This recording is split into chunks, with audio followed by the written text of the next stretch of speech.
Saraband Audio presents Miss Blaine's Prefect and the Weird Sisters by Olga Wojtas. Read for you by the author. Chapter 1. I like stories where people get turned into things. Gregor Samsa turned into a gigantic insect. Daphne turned into a tree. Zeus turned into a cuckoo. Echo turned into an echo.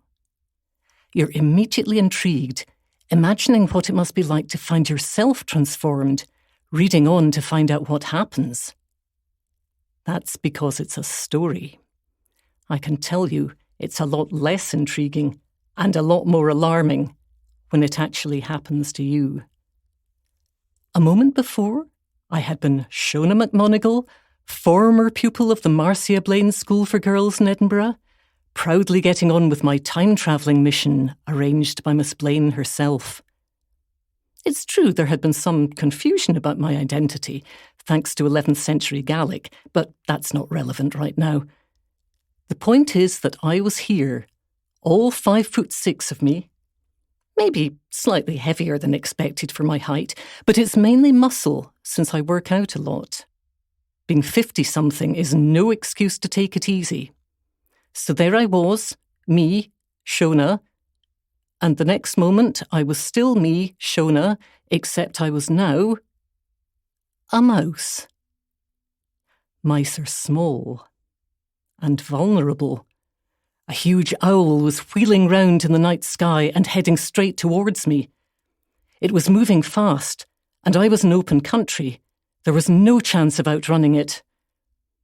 My only hope was to try to explain things.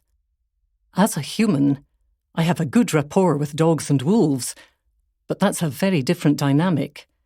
Could mice and owls communicate? The predator was about 2 feet away now, its talons spread to strike, its beak opening to crush the back of my neck. I had to give it a try.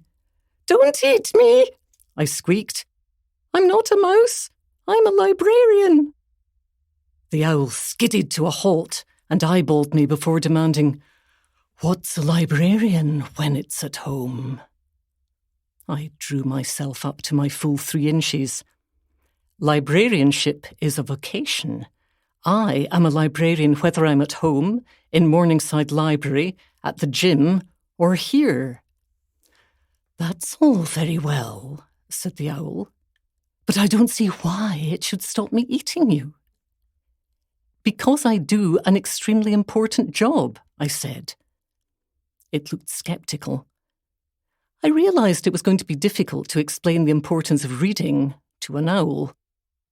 I wondered if I should tell it about my tireless efforts to prevent anyone from borrowing a copy of The Prime of Miss Jean Brodie. Strictly speaking, that's not part of my job description, but Muriel Sparks' oeuvre is such a foul calumny against my alma mater that I will not allow the public to have access to it. That's the trouble with fiction. Too many people believe it's true. I was just about to start explaining how the school had been misrepresented when I saw the owl had backed up and was preparing to launch another attack. I wondered whether Miss Blaine would accept my being eaten by an owl as an excuse for failing in my mission. From what I knew of her, the answer was no. I only had little legs, but I was going to have to make a dash for it. And then there was a sudden sound behind me, and the owl veered away and disappeared into the night sky. I looked round. When you're a mouse, there's one thing worse than an owl, and that's a cat. This was a cat. But I really must stop flashing forward. That's exactly the sort of tricksy thing Mrs. Spark does in her writing. And when you're in the future one moment, and then in the present, which of course now seems to be the past, you've no idea where you are. And I find things quite challenging enough since our school's founder, Marcia Blaine herself, started sending me on time-travelling missions. Since my transformation into a mouse stemmed from a series of events beginning with a visit from Miss Blaine, that's where I should begin as well.